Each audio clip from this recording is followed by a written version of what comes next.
Hello बच्चों, Narendra sir के GK और जीएस की क्लास में आपका बहुत बहुत स्वागत है।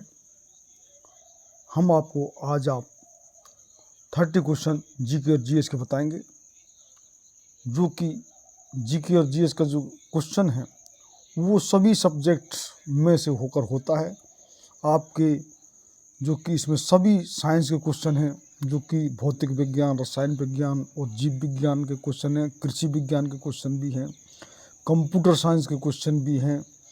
आपका सभी इतिहास में, जिसमें कि इतिहास में प्राचीन इतिहास है, मध्यकालीन इतिहास है, वर्तमान इतिहास है, आपका विश्व का इतिहास है, और इसी प्रकार आपके जो कि भूगोल है, आपका जो कि इकोनॉमिक्स है, और आपका जो कि पॉलिटी है जिसमें कि राज्य व्यवस्था है, संविधान के क्वेश्चन हैं, आपका खेल कूद है, अब डिस्कवरी इन्वेंशन है आपके।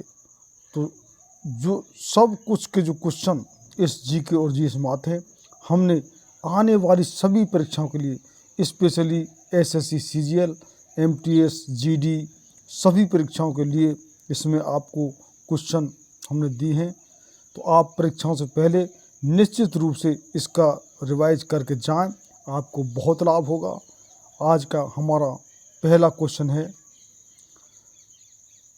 संविधान के किस अनुच्छेद में ग्राम पंचायत गठन का प्रावधान के बारे में बताया गया है? आपका ऑप्शन है ए अनुच्छेद 85, बी अनुच्छेद 18 और सी अनुच्छेद 40 और डी अनुच्छेद 26। तो आपका गैस लगाइए, यानी कि किस संविधान किस अनुच्छेद में जो ग्राम पंचायत गठन का प्रावधान, ग्राम पंचायत गठन किया गया था। तो आपका ऑप्शन हमने बता ही दिए। तो आपका राइट आंसर होगा सी इज राइट आंसर। 1940 में ग्राम पंचायत गठन का प्रावधान है कॉन्स्टिट्यूशन में। तो सी इज द राइट आंसर, सी इसका आंसर लॉक कर लीजिए। नेक्स्ट क्वेश्चन है, संविधान के किस अनुच्छेद में समान नागरिक संहिता यूसीसी लागू करने का प्रावधान के बारे में बताया गया है? अभी ये यूसीसी लागू नहीं हुआ है, कई जो राज्यों में ये लागू हो चुका है। उत्तराखंड में प्रक्रिया जो हो चुका है, यूपी में प्रक्रिया चल रही है राज्य में, और पूरे देश में भी ये समान नागरिक संहिता। कितने तो समान नागरिक संहिता के बारे में जानते हैं, क्योंकि हमारे जो धर्म के हिसाब से जो कॉन्स्टिट्यूशन में अलग अलग जो कि नियम बना रखे हैं, जो कि क्रिमिनल नियम अलग हैं और सिविल के नियम अलग हैं। तो क्रिमिनल नियम तो जो कि एक सार है, लेकिन सिविल के नियम जो कि हमारे हिंदू धर्म के लिए अलग, तो मुस्लिम के लिए अलग, यानी माइनॉरिटी के लिए अलग धर्म के जो नियम बना रखे। तो जो एक देश, तो एक ही हमारे लॉ या नियम होना चाहिए, वो होता था समान नागरिक संहिता यूसीसी। तो आपका अनुच्छेद 66 है, बी अनुच्छेद 44 है, सी अनुच्छेद 28 है और डी अनुच्छेद 56 है। तो आपका जो राइट आंसर हो जाएगा B is the right answer, यानी कि संविधान के अनुच्छेद 44 में समान नागरिकता संहिता यूसीसी के बारे में जो प्रावधान बताया गया है। तो B is the right answer, 20 का आंसर लॉक कर लीजिए। नेक्स्ट क्वेश्चन है, संविधान के किस अनुच्छेद में कार्यपालिका और न्यायपालिका के कार्य के विभाजन के बारे में बताया गया? हमारे जो कि जो गवर्नमेंट है हमारी, तो उसके 3 भाग होते हैं, हमारी व्यवस्थापिका जिसको विधायिका भी बोलते हैं, और कार्यपालिका और न्यायपालिका। तो जो कि जो इसके जो कार्यपालिका और जो न्यायपालिका जो विभाजन के बारे में किस अनुच्छेद में बताया गया? आपको ऑप्शन है अनुच्छेद 18, बी अनुच्छेद 59 और सी अनुच्छेद 65 और डी अनुच्छेद 50। तो आपका राइट आंसर हो जाएगा D is the right answer of this question, यानी कि कार्यपालिका और न्यायपालिका जो विभाजन के बारे में अनुच्छेद 50 में बताया गया है। तो डी इसका राइट आंसर लॉक कर लीजिए। नेक्स्ट क्वेश्चन है, मैंग्रोव वन सर्वाधिक कहाँ पाए जाते हैं? आपको ऑप्शन है ए बिहार, बी राजस्थान, सी हरियाणा और डी पश्चिम बंगाल। तो आपका जो कि राइट आंसर हो जाएगा D is the right answer, यानी मैंग्रोव वन पश्चिम बंगाल में सर्वाधिक पाए जाते हैं। तो डी इसका आंसर लॉक कर लीजिए। नेक्स्ट क्वेश्चन है, इस्लाम धर्म के संस्थापक कौन थे? बिल्कुल सरल क्वेश्चन है, सिंपल क्वेश्चन है, जो भी कुछ थोड़ा भी जी की तैयारी कर रहा बच्चा उसको सबको मालूम है। ए हजरत पैगम्बर मोहम्मद, बी गौतम बुद्ध और सी ऋषभदेव और डी इनमें से कोई नहीं। तो इसका राइट आंसर हो जाएगा A. A is the right answer, जो कि इस्लाम धर्म संस्थापक हजरत पैगम्बर मोहम्मद थे। तो ए इसका आंसर लॉक कर लीजिए। नेक्स्ट क्वेश्चन है, बदरुद्दीन डागर का संबंध किस वाद्य यंत्र से है? आपका ऑप्शन है ए गिटार, बी सितार, सी वीणा और डी पियानो। तो आपका जो राइट आंसर हो जाएगा C. C is the right answer, वीणा। यानी बदरुद्दीन जो डागर है जो कि वीणा वाद्य यंत्र से संबंधित हैं। तो सी इज द राइट आंसर, सी इसका आंसर लॉक कर लीजिए। नेक्स्ट क्वेश्चन है, शिव कुमार शर्मा का संबंध किस वाद्य यंत्र से है? आपका ऑप्शन है ए ढोलक, बी बांसुरी, सी संतूर और डी सारंगी। तो आपका जो कि राइट आंसर हो जाएगा C. C is the right answer of this question. यानी शिव कुमार शर्मा का जो संबंध है वो है संतूर वाद्य यंत्र से। तो सी इज द राइट आंसर, सी इसका आंसर लॉक कर दीजिए। नेक्स्ट क्वेश्चन है, भारत की 2011 जनगणना के अनुसार और उससे अधिक आयु का व्यक्ति जो किसी भाषा में समझ के साथ पढ़ और लिख सकता है को साक्षर माना जाएगा। आपका ऑप्शन है ए 6, बी 4 और सी 7 और डी 5। तो आपका जो राइट आंसर हो जाएगा C. C is the right answer, यानी कि 7। तो सी इसका आंसर लॉक कर लीजिए। नेक्स्ट क्वेश्चन है 659 क्वेश्चन नंबर, यानी कि 2011 की जनगणना कितनी भाषाओं में होगी? आपका ऑप्शन है ए 17, बी 12 और सी 16 और डी 14। ये जो 2021 की जनगणना अभी हुई नहीं है, इसकी प्रक्रिया चल रही है। तो ये कितनी भाषाओं में होगी? तो आपका राइट आंसर हो जाएगा C. C is the right answer, यानी कि 2021 की जो जनगणना है वो 16 भाषाओं में होगी। तो सी इसका आंसर लॉक कर लीजिए। नेक्स्ट क्वेश्चन है, किस पंचवर्षीय योजना के अंतर्गत 5 भारतीय प्रौद्योगिकी संस्थान स्थापित किए गए? आपका ऑप्शन है ए दूसरी, बी तीसरी, सी पहली और डी चौथी। तो आपका राइट आंसर हो जाएगा C. C is the right answer, पहली। तो जो कि हमारी जो कि 5वीं जो कि पहली जो कि हमारी पंचवर्षीय योजना है उसमें जो कि भारतीय प्रौद्योगिकी संस्थान को स्थापित किए गए। तो सी इज द राइट आंसर, सी इसका आंसर लॉक कर लीजिए। नेक्स्ट क्वेश्चन है, दूसरी पंचवर्षीय योजना की अवधि क्या थी? आपको पता है पहली जो कि 51 से 66 तक 56 तक थी, तो दूसरी कहाँ से होगी? आपका ऑप्शन है ए 1956 से 61, बी 1950 से 55 और सी जो 1961 से 60 और डी 1961 से 56। तो आपका राइट आंसर हो जाएगा A. A is the right answer, यानी दूसरी पंचवर्षीय योजना 1956 से 1961 तक थी। तो ए इसका आंसर लॉक कर लीजिए। नेक्स्ट क्वेश्चन है, नीरज चोपड़ा किस खेल से संबंधित हैं? आपका ऑप्शन है ए भाला फेंक, बी क्रिकेट, सी शूटिंग और डी भारोत्तोलन। तो जो भी बच्चा, कोई भी स्टूडेंट जो थोड़ा सा भी स्पोर्ट्स खेल कूद में जो कि रुचि रखता है तो उसको इस क्वेश्चन के बारे में निश्चित ही पता होगा। नीरज चोपड़ा जो कि पिछले जो ओलंपिक में जो कि आपके जो बीच में हुए थे ओलंपिक, उसमें गोल्ड मेडल लाए थे, लेकिन अब की बार जो पेरिस में ओलंपिक हुए हैं तो उसमें वो जो कि सिल्वर मेडल यानी सेकंड नंबर पर रह गए। पाकिस्तान के जो नदीम जो कि अंजुम हैं वो फर्स्ट पर रहे थे पाकिस्तान के। तो ये जो कि भाला फेंक भाला फेंक में ये खेल से संबंधित है।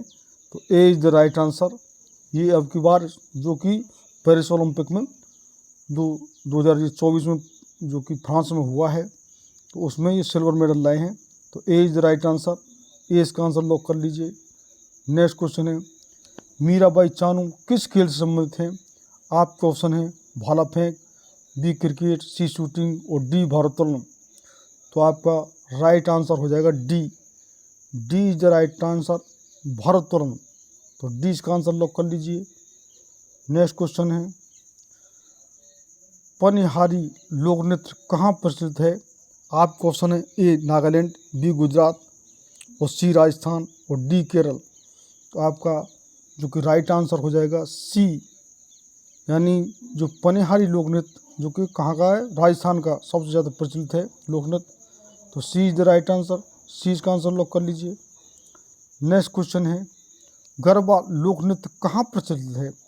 आपका ऑप्शन है A Nagaland, B Gujarat, C Karnataka और डी केरल। तो आपका राइट आंसर हो जाएगा B. B is the right answer, यानी कि जो गरबा लोक नृत्य जो कि गुजरात का सबसे ज़्यादा प्रचलित है। तो B is the right answer. B इसका आंसर लॉक कर लीजिए। नेक्स्ट क्वेश्चन है, निम्न में से कौन कशेरुकी प्राणी नहीं है? आपका ऑप्शन ए पक्षी, बी घेंगा, सी मछली और डी स्तनधारी। तो आपका जो राइट आंसर हो जाएगा B. B is the right answer, घोंगा। तो बी इसका आंसर लॉक कर लीजिए। नेक्स्ट क्वेश्चन है, मंगल और बृहस्पति ग्रह के बीच में पाए जाने वाले आकाशीय पिंड कहलाते हैं। आपका ऑप्शन है ए तारामंडल, बी क्षुद्र ग्रह, एस्टेरॉइड्स और सी उल्कापिंड और डी खगोलीय पिंड। तो आपका राइट आंसर हो जाएगा D. D is the right answer, खगोलीय पिंड। और आप हमारे लिए कितने क्वेश्चन आप अटेम्प्ट करते हैं ये 30 क्वेश्चन में से, वो हमारे लिए कमेंट किए। आपके नए सुझाव हों वो हमारे लिए कमेंट करिए। और जिन बच्चों ने अब तक चैनल सब्सक्राइब नहीं किया वो निश्चित रूप सब्सक्राइब कर लें। आपको आने वाली हर परीक्षा के हर क्वेश्चन आपको इसमें मिलेंगे। हमारे जीके के अलावा मैथ, इंग्लिश और रीजनिंग भी इस चैनल पर उपलब्ध है, तो आपको पूर्ण रूप से लाभ होगा। तो हमारा नेक्स्ट क्वेश्चन है, निम्नलिखित में से कौन सिरके का प्रमुख घटक है? आपका ऑप्शन है A lactic acid, B nitric acid, C acetic acid और डी साइट्रिक एसिड। तो आपका जो कि राइट आंसर हो जाएगा C. C is the right answer, यानी कि जो सिरके का मुख्य घटक कौन सा है, एसिटिक एसिड। तो सी इज़ द राइट आंसर। सी इसका आंसर लॉक कर दीजिए। नेक्स्ट क्वेश्चन है, निम्नलिखित राज्यों में से किस राज्य में माधवपुर मेला मनाया जाता है? आपका ऑप्शन है ए उत्तर प्रदेश, बी गुजरात, सी मध्य प्रदेश और डी बिहार। तो आपका राइट आंसर हो जाएगा B. B is the right answer, यानी कि जो माधवपुर मेला जो गुजरात में मनाया जाता है। तो B is the right answer. B इसका आंसर लॉक कर लीजिए। नेक्स्ट क्वेश्चन है, निम्नलिखित त्योहारों में से किसका अर्थ मेरी मेकिंग ऑफ द गॉड्स है? आपका ऑप्शन है ए पोंगल, बी लाई हरोबा, सी दिवाली और डी मकर संक्रांति। तो आपका राइट आंसर हो जाएगा B. B is the right answer, Lai Haraoba. तो बी इसका आंसर लॉक कर लीजिए। नेक्स्ट क्वेश्चन है, निम्नलिखित में से कौन नंद वंश का अंतिम शासक था? आपका ऑप्शन है ए पांडुका, बी गोविशानक और सी धनानंद और डी कैवर्त। तो इसका जो कि राइट आंसर हो जाएगा सी, धनानंद। ये जो नंद वंश का लास्ट शासक धनानंद था और इसका अंत भी चाणक्य, कौटिल्य और विष्णुगुप्त ने किया था और चंद्रगुप्त मौर्य को एक साधारण बच्चे को राजा बनाया था। तो ये हम इस स्टोरी और भी सुना चुके हैं अपने वीडियो में, किस तरीके से इस नंदवंश का नाश करके यानी कि धनानंद को मार के, और जबकि चंद्रगुप्त मौर्य को जो चाणक्य ने वहाँ का मगध का राजा बनाया था। उस समय शक्तिशाली मगध प्रांत जब ये जो कि अलेक्जेंडर विश्व विजय के लिए सिकंदर जो कि अलेक्जेंडर द ग्रेट जब आया था उस समय की एक घटना है। तो हमारा सी इज द राइट आंसर, सी इसका लॉक कर लीजिए आंसर। नेक्स्ट क्वेश्चन, हर्यक वंश का शासक अजातशत्रु किसका पुत्र था? आपको ऑप्शन है ए अनिरुद्ध, बी बिंबिसार, सी नागा और नागा दशक और डी उदयन। तो आपका राइट आंसर हो जाएगा B, B is right answer, Bimbisara.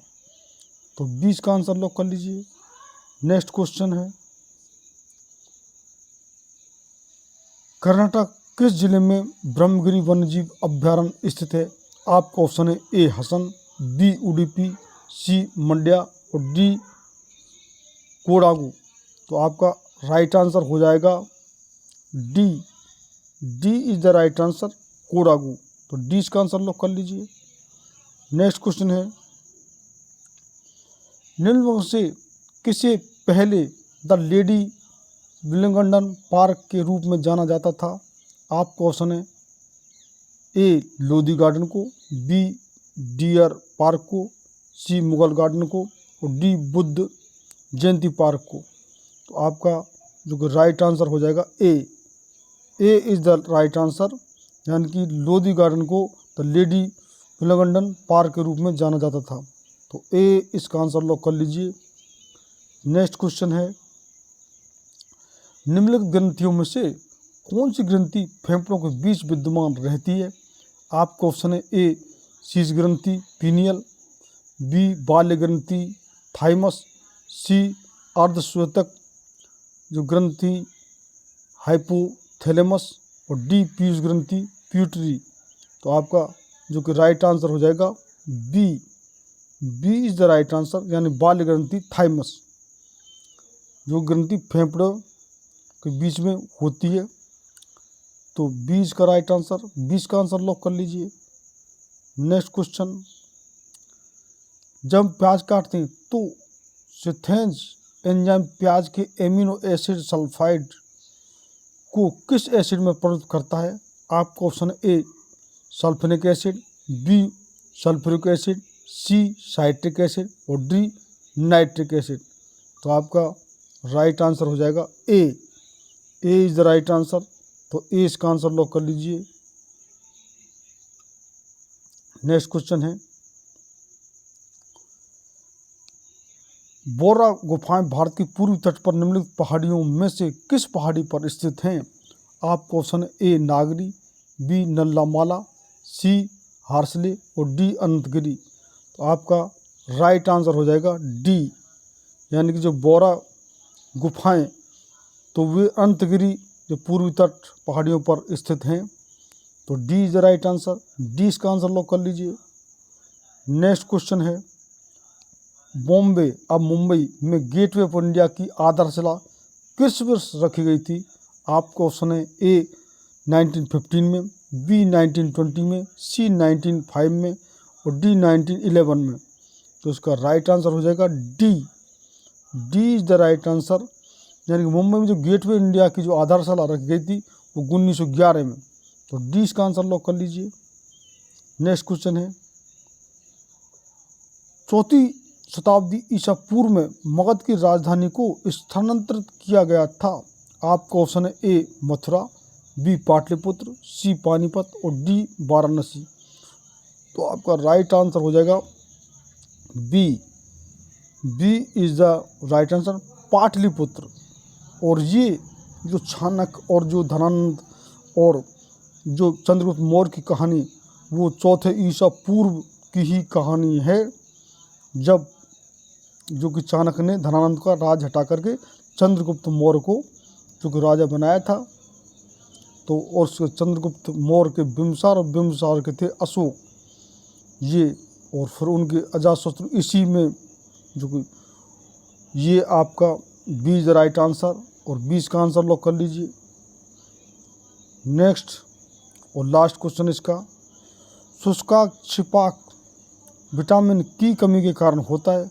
आपको ऑप्शन है option A C, B D, C के और डी ए। तो किसकी कमी के कारण होता है? आपका राइट आंसर हो जाएगा डी, यानी कि शुष्का छपाक जेरोफोथलमिया आपको जो विटामिन ए की कमी के कारण होता है। तो इस प्रकार से ये हमारे 30 क्वेश्चन हमने सभी जो कि जीके की सभी जो ब्रांचों का संकलन होता है जीके जीएस, उसमें हमने आपको सभी क्वेश्चन बताने की कोशिश की। आपको आने वाली परीक्षा के लिए स्पेशली CGL, MTS, GD, आप SSC की सभी परीक्षाएँ, आपकी रेलवे, बैंक, आपकी ग्रुप डी, आपकी सिविल सर्विसेज, NDA, CDS, सभी के लिए बड़े महत्वपूर्ण क्वेश्चन, आपके क्लिनिकल राज्य स्टेट के सभी, पुलिस के, डिफेंस के लिए, सभी के लिए बड़े महत्वपूर्ण क्वेश्चन है। तो इस प्रकार जो बच्चा परीक्षा से पहले इसको रिवाइज करके जाएगा निश्चित रूप से लाभ होगा। और हम जिन बच्चों ने अब तक चैनल सब्सक्राइब नहीं किया वो सब्सक्राइब कर लें, क्योंकि हमारे इस चैनल पर संपूर्ण तैयारी करें, जीके जीएस नहीं, हमारे मैथ, रीजनिंग और इंग्लिश की भी इस पर तैयारी कराई जा रही है। तो इस चैनल को निश्चित रूप से सब्सक्राइब करें और लाइक करें, शेयर करें। बहुत बहुत धन्यवाद।